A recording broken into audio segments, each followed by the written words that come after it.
Hi, it's Tom Sheehy with the Sheehy Strategy Group.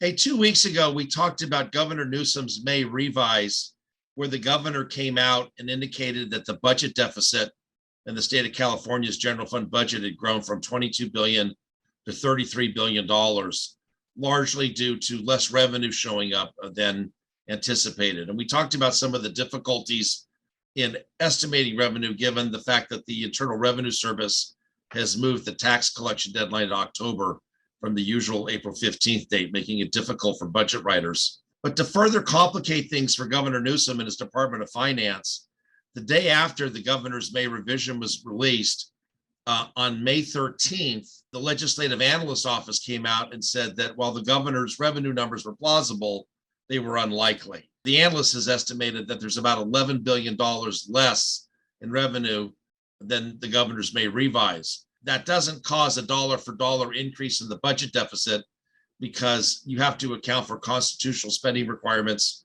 And when the revenues go down, Prop 98 expenditures go down. But the bottom line is with the looking at the Legislative Analyst Office revenue estimates, the governor's budget deficit grows by over another $6 billion. So we're now starting to approach about a $40 billion budget deficit.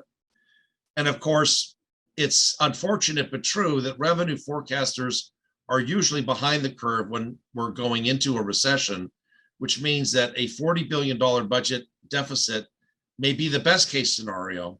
And we could actually see that number grow considerably more, perhaps as high as $50 billion or more, if we do actually go into a recession. And it's starting to look more and more like that. We're hearing talk of the Federal Reserve further raising interest rates to get a handle on inflation. And of course, in doing that, they're going to slow the economy down that much more.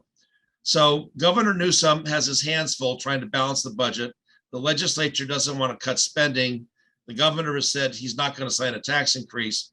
So it's looking more and more, to me at least, like their solution is going to be to drain the $30 billion plus in budget reserves that they've been squirreling away for a rainy day. And it looks like they're probably going to end up using a large portion of that to balance the budget this year. We'll continue to follow the budget developments here in Sacramento. Until then, it's Tom Sheehy with the Sheehy Strategy Group. Thanks a lot.